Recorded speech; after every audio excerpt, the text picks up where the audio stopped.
Para pues ahondar en este tema también saludamos a David Saucedo, él es especialista en seguridad. David, bienvenido a Reporte MN. ¿Qué tal, Abel? Qué gusto saludarte a ti, a la auditoría, a tus órdenes. Pues seguramente ya conoces parte de este anuncio que ha hecho el gobierno de la Ciudad de México. ¿Realmente se puede disminuir el tema de corrupción con estas medidas? Es decir, un cuerpo especializado, bien identificado, serían los únicos que pueden aplicar estas infracciones y después hasta un 90% de descuento si la pagas en el siguiente día o hasta el segundo o tercer día. Mira, yo creo que pudiéramos seguir un poco la experiencia internacional que hay en este sentido. Lo que abate notablemente la corrupción en las infracciones de tránsito son herramientas de tecnología como las body cams, las cámaras que deberían llevar los elementos de tránsito para poder registrar en video o incluso en tiempo real cuál es la interacción que tiene un elemento de tránsito con alguna persona que haya cometido alguna posible infracción. En segundo término, hay algunos países que aplican desde hace tiempo el cobro de las multas de tránsito in situ con una terminal, con una terminal para hacer el pago de inmediato. Esto también reduce notablemente la comisión de infracciones y también la posibilidad de que se den actos de corrupción. Desde luego, las cámaras que se podrían colocar en las unidades, las patrullas de tránsito también inhiben estas prácticas de corrupción. Desde luego que, de acuerdo con la cultura mexicana, hay, me parece, desde hace tiempo, la percepción de que el ciudadano común considera que la policía de tránsito y las corporaciones en general son muy corruptas. Por ende, existe una mala imagen de los elementos de seguridad prácticamente en todos los estratos de la sociedad y sin distingo del nivel socioeconómico, y esto nos lleva a tener incluso una actitud hostil hacia los elementos de tránsito que quieran realizar su labor de manera honesta. Me parece que estas medidas que está instrumentando el gobierno de la Ciudad de México son correctas, pero serán insuficientes para poder abatir este cáncer que tiene mucho tiempo afectando a la economía de las familias, es decir, elementos de tránsito que complementan su ingreso mediante el cobro de comisiones llamadas coloquialmente como mordidas. Las mordidas, así es. David, nos platicaba el subsecretario de Control de Tránsito que habrá 500 elementos, pues prácticamente para las 16 delegaciones. ¿Es un número suficiente o todavía veremos esa autoridad que está rebasada? Pues también por la demanda, hay muchísimos automovilistas que se pasan el alto y evidentemente no hay alguna patrulla, algún elemento de tránsito muy cerca.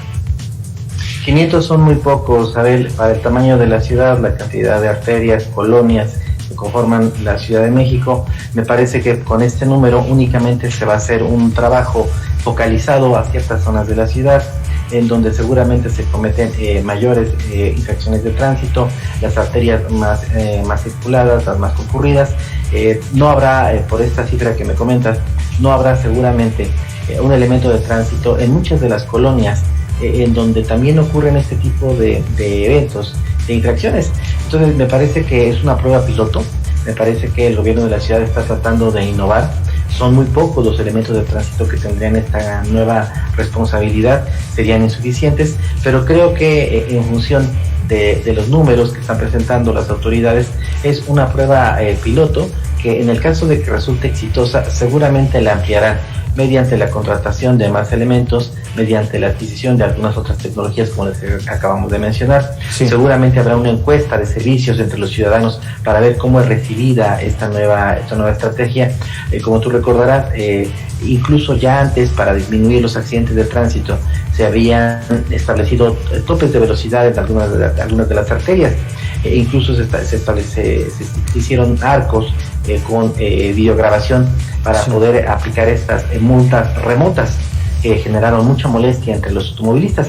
Veremos cuál es el equilibrio que realiza la autoridad entre, por un lado, la necesidad de proveer seguridad a los ciudadanos y, por el otro, la inconformidad que seguramente va a generar en algunos segmentos de la sociedad el establecimiento de esas nuevas medidas. Finalmente, David Saucedo, especialista en seguridad, preguntarte, al ser una zona metropolitana, ¿se debió platicar con el Estado de México? Es decir, tener un programa similar para, de alguna manera, atender al Valle de México y no solo a la ciudad. Definitivamente, Abel, desde hace tiempo quedó claro que cualquier medida que se aplique en materia de seguridad vial en la Ciudad de México tiene que hacerse y homologarse con las autoridades del Estado de México. No se ha podido hacer ni ahora ni en el pasado, debido a que normalmente a los gobiernos de ambas entidades son de distintos signos zodiacal. Ya te imaginarás a qué me refiero, son gobernadas por distinto partido político, y esto impide que haya una colaboración. Todo el mundo sabemos que entre la Ciudad de México y su área metropolitana, lo único que les divide en ocasiones es un semáforo, es una calle, es una banqueta. Entonces, es un error que se ha cometido desde hace muchos años, el que las autoridades, sin importar el partido político del cual provengan, se sienten para poder establecer patrones y establecer políticas comunes que sean de beneficio para todos los ciudadanos. Veremos, en consecuencia, que habrá un cierto nivel de restricción de la Ciudad de México y mucha permisividad en el Estado de México, como ha sido desde hace muchos años. Claro.